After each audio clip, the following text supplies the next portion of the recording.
Ever wonder why some videos feel polished while others feel like a rough draft? It's all in cutting and trimming. Today, I'll show you the fastest ways to clean up your footage in Davinci Resolve. First up, let's work on the cut page. This is Davinci's simplified editing interface, perfect for when you just want to chop things up without overthinking it. Drag your clip down to the timeline and you'll see your video track on top with those beautiful audio waveforms below. Those squiggly lines aren't just decoration. They're actually showing you where your audio. Now here's where it gets fun. See that preview window up top? That's your entire video from start to finish. The timeline below is your zoomed-in workspace. You can scrub through by clicking and dragging, or if you're feeling fancy, use your mouse like some kind of editing wizard. Let's say you want to trim off that awkward beginning.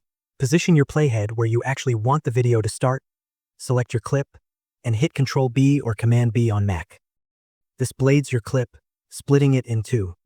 Select the unwanted section, hit delete, and boom, problem solved. But wait, there's more. You can also hover your mouse over the edge of any clip until it turns red. Then click and drag to adjust the start or end point. It's like magic without a hat. Now let's jump over to the edit page, where things get a bit more sophisticated. Don't worry, your project stays exactly the same, you're just getting a different view with more detailed audio waveforms. Here's where the real power kicks in with something called ripple editing. Let's say you're scrubbing through and you find a section which you want to cut. You can blade at that point with Command-B. You can drag the clip where you want to. You can also use ripple edit to remove entire sections without leaving awkward gaps. To ripple edit left, which removes everything from your playhead backward to the previous cut. Use Command-Shift left bracket on Mac or Control-Shift left bracket on PC. For ripple edit right, just flip those brackets around. And there you have it.